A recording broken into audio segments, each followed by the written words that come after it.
অহংকার। বিশ্বনবী বলেন এখন অহংকার নিয়ে, অহংকার কাকে বলে তাকে চিনতে হবে। قال النبي صلى الله عليه وسلم الكبر بطر الحق وغض الناس।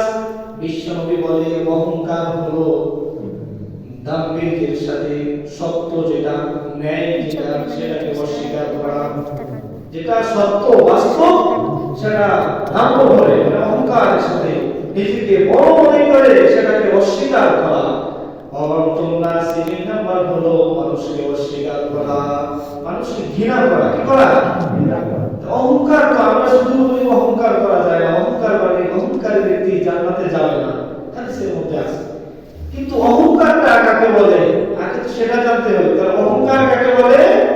বিশ্বনবী বলে বাতানুল হক, সত্যটাকে, ন্যায়টাকে, যেটা সত্য, যেটা বাস্তব, সেটা তার গাম্ভীর্যের কারণে, তার বলতের কারণে সে সেটাকে অস্বীকার করে।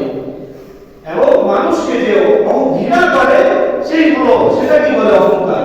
মানে মানুষ নিজেকে বড় মনে করে, যার পাওয়ার আছে, প্রভাবশালী, সত্য সে মনে করবে কি করবে, কে কি, এটা তো অহংকার।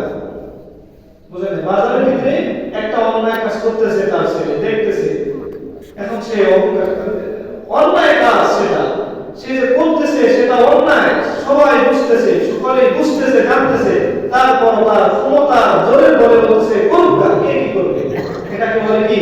অহংকার। অহংকার।